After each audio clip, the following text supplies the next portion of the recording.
할렐루야. 예수님이 죄와 사망의 권세를 깨뜨리고 3일 만에 부활하셨습니다.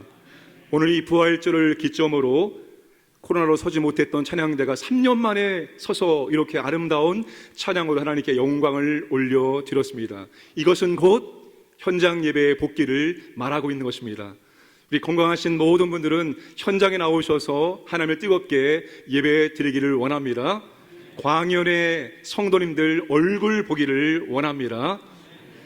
교회 모든 사역들도 회복되기를 원하고 부활의 능력이 교회를 새롭게, 우리의 믿음을 새롭게 하기를 주님의 이름으로 축복합니다.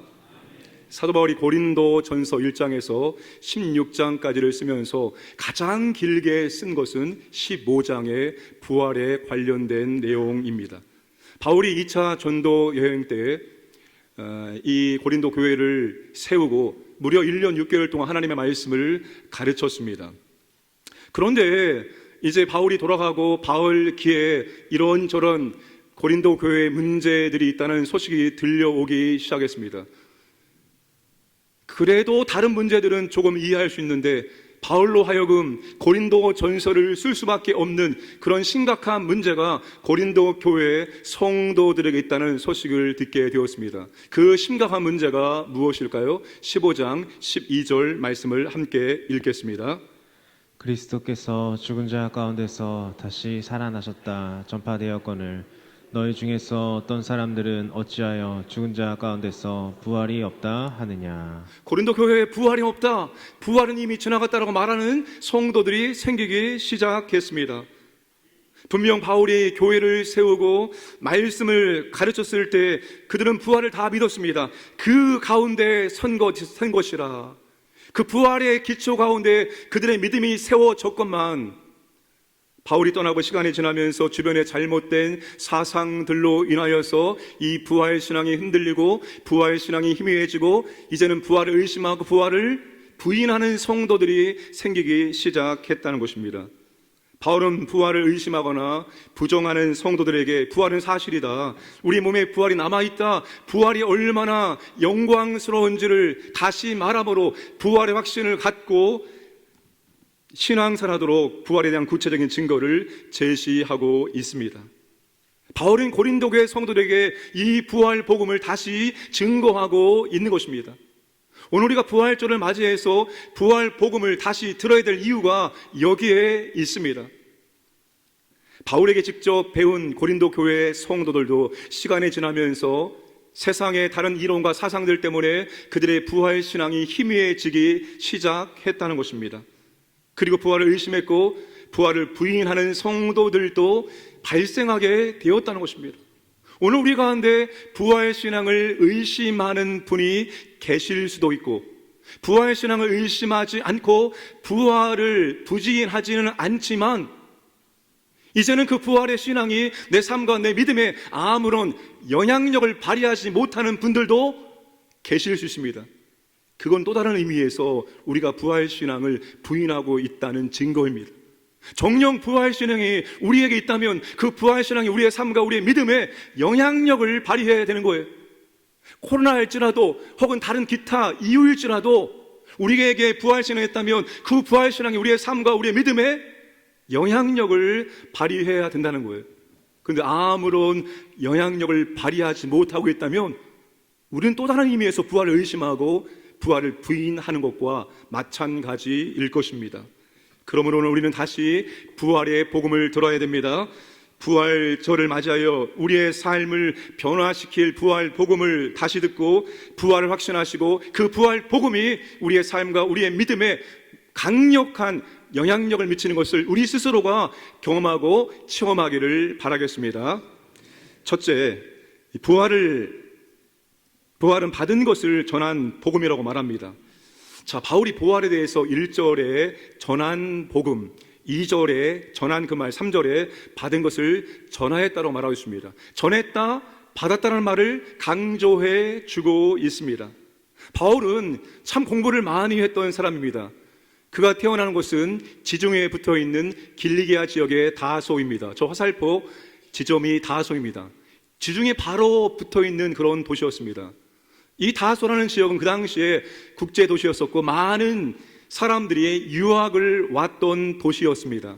그 당시에는 철학자들, 논리가 아주 중요했기 때문에 레토릭이라는 것은 글을 쓰는 것, 수사학과 또한 말하는 웅변수를 의미합니다.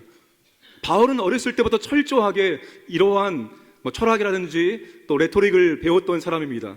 청년이 되어서 예루살렘으로 유학을 가서 율법을 철저하게 배웠던 사람입니다.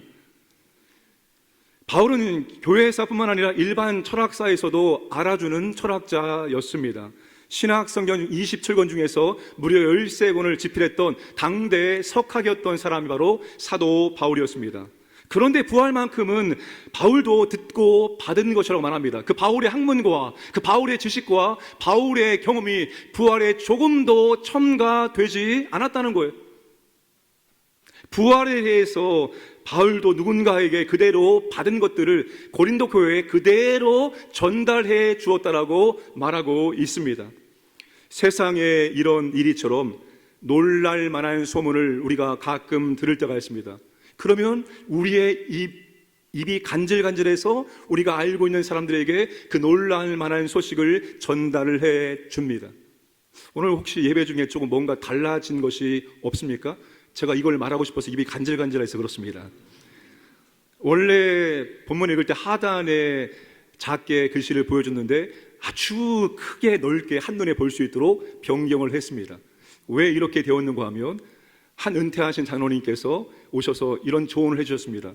목사님이 설교 중에 강단에서 물을 마실 때 뒤에 화면이 너무나도 아주 선명하기 때문에 이게 별로 예배에 집중이 되지 않는 것 같습니다. 또 영상을 볼 때는 더더욱 그런 것 같습니다. 그렇게 조언을 해주시길래 마침 저도 그걸 고민하고 있었는데 그렇게 말해주시니까 주님의 음성이다라고 생각하고 아멘으로 듣고 바로 오늘부터 그렇게 적용을 하게 된 것입니다.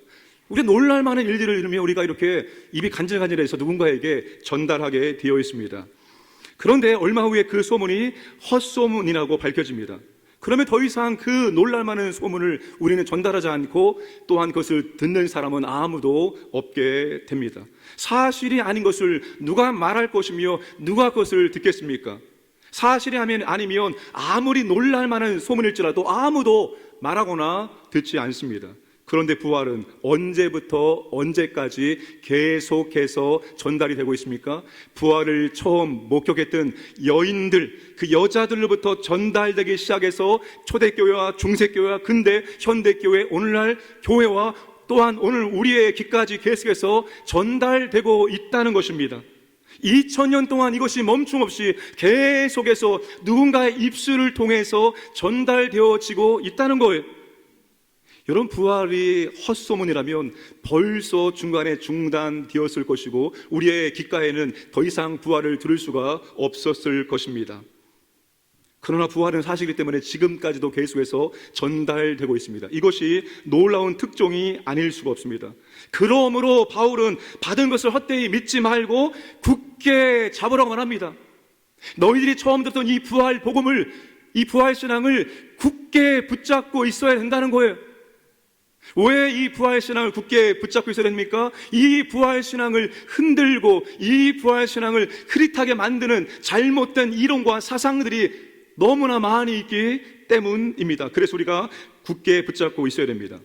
우리가 살고 있는 이 시대를 빅데이터 시대라고 말합니다. 얼마나 정보가 정말로 새롭게 나오고 있는지, 하룻밤만 자고 나도 책과 여러 가지 많은 것들을 통해서 사상과 이론들이 만들어지고 있습니다. 옛날에 그런 말을 참 많이 들었습니다. 남아 수독 오거서, 남아 수독 오거서. 남자는 모름지기 5권의 수레 책은 읽어야지 이 세상을 멋있게 살아갈 수 있다는 거예요.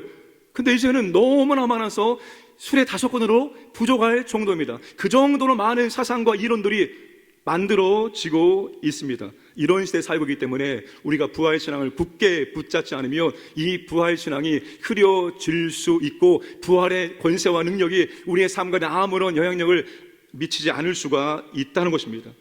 우리는 부활에 대해서 믿음의 스승과 믿음의 선배들이 들려주었던 그대로 우리는 붙들고 있어야 되는 것입니다.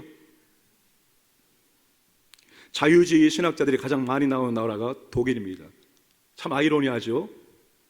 학문적으로 뛰어나고 가장 잘 사는 나라인데 그 나라에서 자유주의 신학자는 가장 많이 나왔고 지금도 자유주의 신학자들은 이 성경의 사실을 흐릿하게 만들고 있는 일에 앞장을 서고 있습니다. 그 자유주의 신학자들은 기독교의 초자연적인 요소를 제거하고 현대의 감성에 맞추어야 된다고 주장을 하고 있습니다. 이 독일의 자유주의 신학자를 탄생시키고 자유주의 신학자의 아버지라고 불리는 사람이 있습니다. 프리드리히 슐라이어 마우라는 신학자입니다. 이분은 기독교는 역사적 사건을 믿는 것이 아니라 하나님을 의지하는 내면의 느낌이라고 말합니다. 사건, 사실 별로 중요하지 않다는 거예요. 우리가 하나님을 의지하는 내면의 느낌만 있다면 오케이, 그걸로 된다는 거 말합니다. 부활도 마찬가지예요. 부활도 역사적인 사건임을 믿지 않아도 별로 괜찮다는 거예요. 그래도 부활의 개념을 현대인들에게 전달할 수가 있다는 거예요. 이분은 이렇게 말합니다. 문자적, 육체적, 역사적 부활을 더는 믿을 수 없다라고 말합니다. 그래도 얼마든지 부활의 개념을 우리는 유지할 수 있다는 거예요. 어떻게 해요? 부활은 역경 속에서도 교훈을 배우고 성장하여 새로 시작할 수 있도록 있다는 것을 가르치는 것이기 때문이다. 부활의 역사성이 없을지라도 우리로 하여금 역경 가운데 힘들고 어려운 가운데 새로 시작할 수 있는 것만 제공해 줄 수 있다면 상관없다고 그렇게 가르치고 있습니다. 그래서 우리가 이 부활 신앙을 굳게 붙잡고 있어야 되는 것입니다. 우리는 바울처럼 부활을 배운 대로 들은 대로 그대로 전수해야 될 그런 사명을 갖고 있는 사람이에요. 우리나라 가운데 원래부터 부활이 있었습니까? 부활 신앙이 있었어요? 우리가 부활 신앙을 누군가로부터 받아들인 거예요. 1884년 갑신정변이 일어난 조선의 정세는 매우 불안하고 혼란스러울 뿐이었습니다. 당시 국제사회는 조선을 소망 없는 은둔의 땅이라고 했습니다. 소망이 없는 그 은둔의 땅. 그러나 황무지이기 때문에 더욱 복음이 증거되어야 한다고 믿었던 미국의 젊은 선교사들이 있었습니다. 아펜젤러와 언더우드였습니다. 그는 소망이 없는 은둔의 땅, 그곳에 정말로 복음 필요하다고 말하고 그들에게 우리를 보내달라고 순교를 각오하고 파송을 지원했습니다. 1885년 4월 5일 부활절입니다. 거센 풍랑을 헤치고 한 척의 배가 인천의 제물포항에 입항하게 되었습니다. 단순한 입항이 아니었습니다. 이 나라에 처음으로 복음이 들어오는 감격스러운 순간이었습니다. 그렇게 부활절에 언더우드와 아펜젤러는 조선 땅을 밟았고 그 소망이 없는 조선 땅 가운데 이제 그 황무지 가운데 그 소망의 한 조기 빛이 비치기 시작한 것입니다. 아펜젤러가 본국에 선교 보고서를 처음으로 보낼 때 이렇게 말합니다. 우리는 부활절에 이곳에 왔다. 그날 사망의 철장을 접으시고 부활하신 주님께서 조선의 결박을 끊어내시고 하나님의 자녀로 빛과 자유의 세계로 인도해 주시기를 기도했다.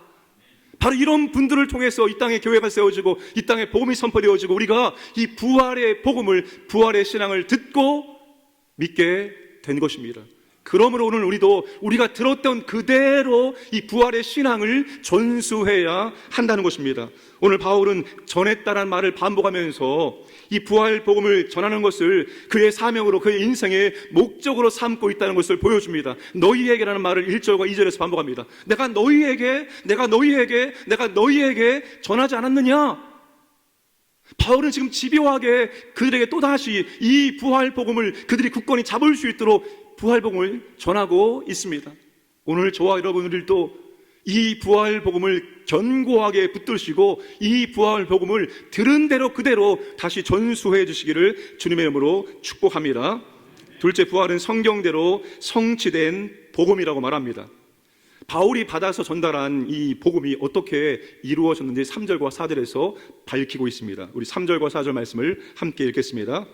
내가 받은 것을 먼저 너희에게 전하였노니 이는 성경대로 그리스도께서 우리 죄를 위하여 죽으시고 장사 지낸 바 되셨다가 성경대로 사흘 만에 다시 살아나사.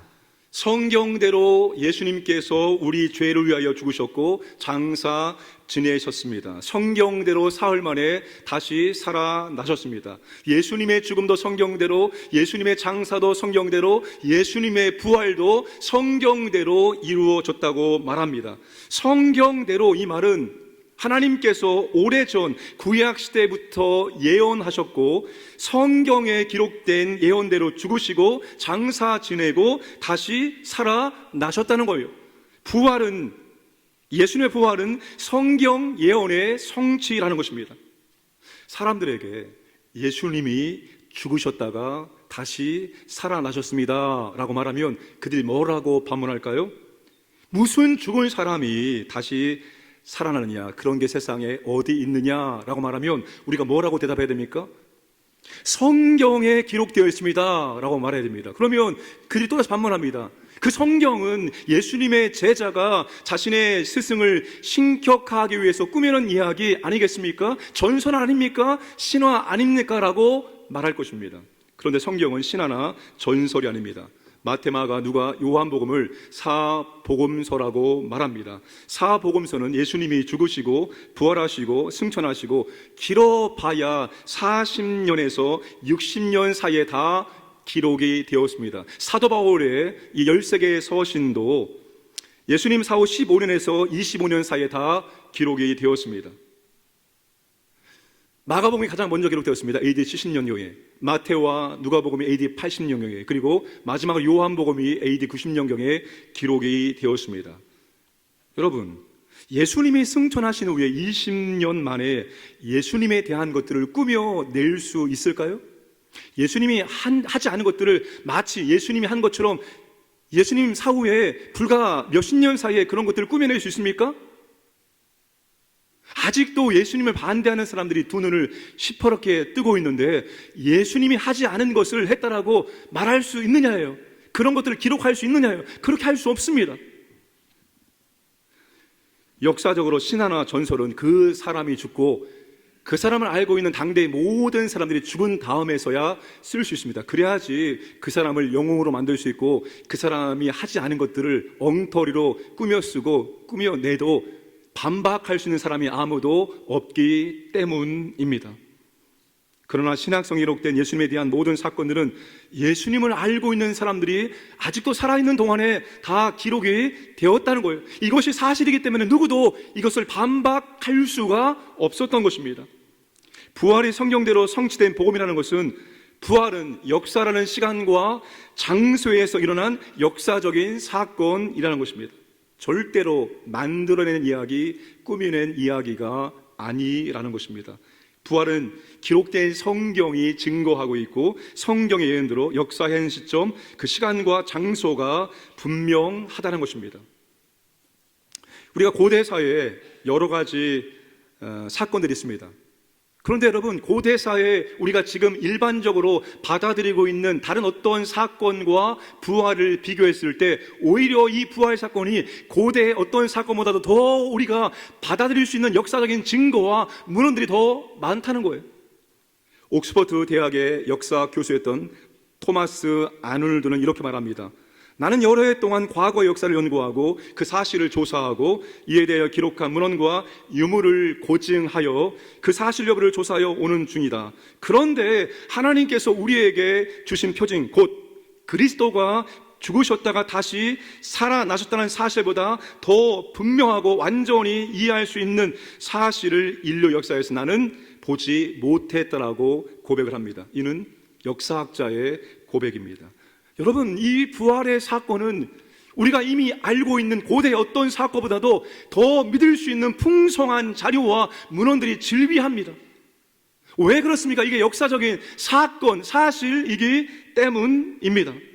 부활은 성경대로 이 땅에 이루어진 역사적 사건입니다. 성경에서 예언하신 분이 완전하시고 전능하신 하나님이시기 때문에 가능한 거예요.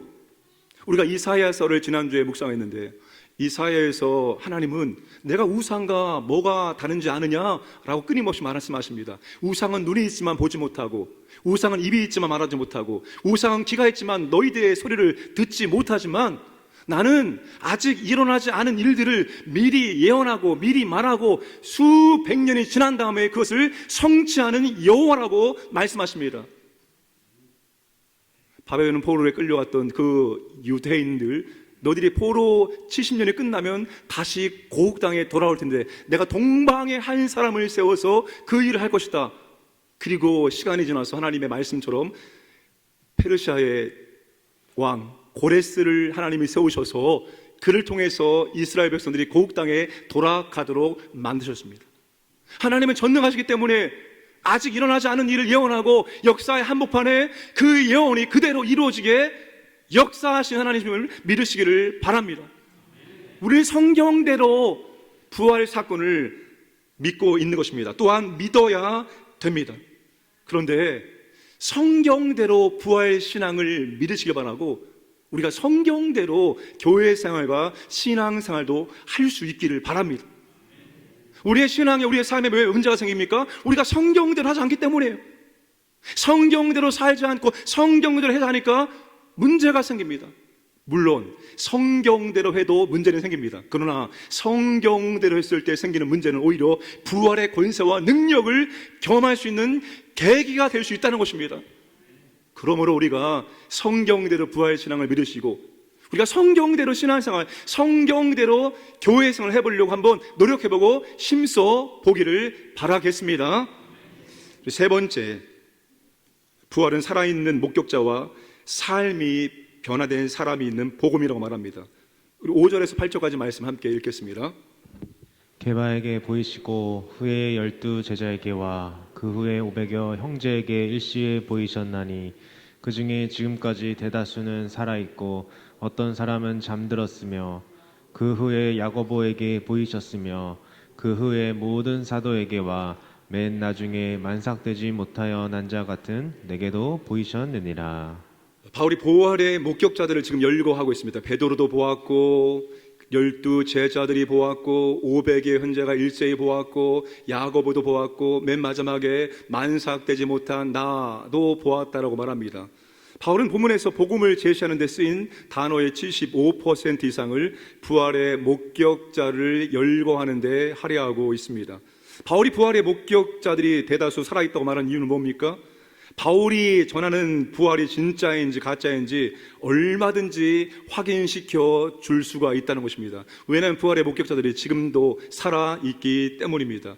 예수님의 부활이 짧은 시간에 삽시간에 퍼져 나갈 수 있었던 이유는 부활의 목격자들이 이렇게 많이 살아있었기 때문입니다. 복음서에 예수님이 행하신 기적들이 얼마나 많이 기록되어 있습니까? 그런데 사도행전에 넘어가면 예수님의 제자들은 예수님이 행하신 기적들 말하지 않았습니다. 그리스도의 죽으심과 부활만, 이 두 가지만을 그들은 선포하였다는 것입니다. 왜 그렇습니까? 부활은 예수님이 행하신 어떤 기적들보다도 인생을 뒤흔드는 충격이었기 때문입니다. 사랑하는 여러분, 부활이 꾸며낸 이야기가 아니고 성경대로 이루어진 역사적인 사건이고 목격자가 있을지라도 그것으로 부활을 믿을 수 있는 것은 아닙니다. 부활이 사실임을 믿게 하는 가장 확실한 증거에는 부활 신앙으로 말미암아서 달라진 인생들이, 삶이 변화된 사람들이 있어야지만 그 부활 신앙을 믿을 수 있어요. 아무리 화려하게, 아무리 멋있게 예수 부활했다라고 우리가 말할지라도 그 부활 신앙으로 변화된 인생이 아무도 없다면 그 한낱 이론에 불과하고 한낱 사상에 불과한 것입니다. 그런데 부활을 목격하고 부활을 믿은 모든 사람들의 삶이 변화된 것이 있으며 우리는 그 부활을 사실로 인정하고 받을 수가 있습니다. 그래서 바울이 자신의 삶을 간증합니다. 내가 부활하신 예수님을 만나고 내 삶이 이렇게 180도로 변화되지 않았느냐라고 말씀을 하고 있습니다. 8절에 맨 나중에 만삭되지 못하여 난 자와 같은 바울 자신도 주님을 만났다고 말합니다. 9절에 나는 하나님의 교회를 박해하였으므로 사도라 칭함받기를 감당하지 못할 자니라. 바울은 이스라엘 민족 유대교라는 집단 안에서 미래가 촉망받았던 청년이었습니다. 또한 그것을 위해 준비하고 정말 앞만 보고 달려갔던 사람이었습니다. 바울의 인생의 가치와 목적은 출세, 성공, 자신이 속한 그룹에서 인정받고 명예, 그것이 바울의 인생의 가치였어요. 이것을 위해서 그는 앞만 보고 달려갔고, 그래서 교회를 핍박하고 교회를 박멸하는데 누구보다도 더 앞장섰던 사람이었습니다. 그런데 다마스커스로 가는 도중에 부활하신 예수님께서 그에게 나타나셨고, 그가 부활하신 예수님을 만나게 되었습니다. 이것은 그의 모든 것을 한순간에 무너뜨리는 충격이었습니다. 부활하신 예수를 만난 그 시점부터 바울의 인생은 완전히 180도로 달라지기 시작했습니다. 사람이 잘 변합니까? 잘 변하지 않습니까? 사람이 잘 변합니까? 변하지 않습니까? 사람 잘 변하지 않습니다. 그래서 이런 말도 있어요. 60대 이상은 제자 훈련시켜서 변화시킬 생각을 하지 말라. 아니, 그 정도로 사람이 안 변한다는 거예요. 근데 사람이 변화되는 때가 있습니다. 그것은 그가 그동안 믿고 의지했던 것들이 아님을 아는 충격을 받았을 때입니다. 사람은 충격을 받았을 때 변화될 수 있습니다. 내가 지금까지 의지했던 것, 내가 붙들었던 것들이 아무것도 아니었구나, 이와 같은 충격을 당하면 그제서야 의지했었던 것들, 붙들었던 것들을 놓고 그의 삶이 거기서부터 변화가 일어나게 되는 거예요. 사도 바울이 그렇게 변화된 것입니다. 그런데 바울만 그랬습니까? 부활하신 주님 만난 모든 사람들이 인생이 180도로 바뀌었습니다. 베드로 겁장이었습니다. 두려움 속에서 떨었습니다. 그런데 그가 이제 주님을 위해서 그의 인생을 던지고 마지막 순교의 제물로 그의 인생을 마감합니다. 7절에 나오는 야고보는 예수님의 친동생 야고보입니다. 예수님이 친동생? 예수님 안 믿었습니다. 형이 미쳤다라고 생각해서 그 형을 집에 데려오기 위해서 형이 가르친 현장에 가기로 하였습니다. 십자가에서 죽을 때도 형이 메시아임을 절대로 믿지 않았습니다. 그러나 부활하신 예수님께서 그 동생 야고보 앞에 나타났을 때 야고보는 그제서야 우리 형이 정말로 메시아 그리스도인 것을 확신하고 믿게 되었습니다. 그리고 나서 그는 예루살렘 교회의 초대 담임 목사가 되었고 사도행 12장에서 그 또한 순교로 하나님께 영광 돌리는 인생을 마쳤다는 것입니다. 여러분, 예수님을 만난 사람들, 부활하신 주님 만난 사람들은 인생이 이렇게 180도로 바뀌게 되었다는 것입니다. 1세기 사람들에게 부활의 목격자의 이야기와 그들의 변화된 삶이 부인할 수 없는 확실한 부활의 증거였습니다. 바로 그 확실한 증거에 그들은 압도되어서 자신들의 세계관을 포기하고 예수님의 부활을 받아들이고 그들도 다른 인생을 살아가는 그 무리에 합류할 수 있게 된 것입니다. 부활하신 예수님을 만나면 인생이 달라지고 삶이 변화되게 되어 있습니다. 부활신앙을 붙들고 나가면 우리의 인생과 우리의 삶은 달라질 수밖에 없습니다. 어떻게 부활하신 예수님을 만날 수 있을까요?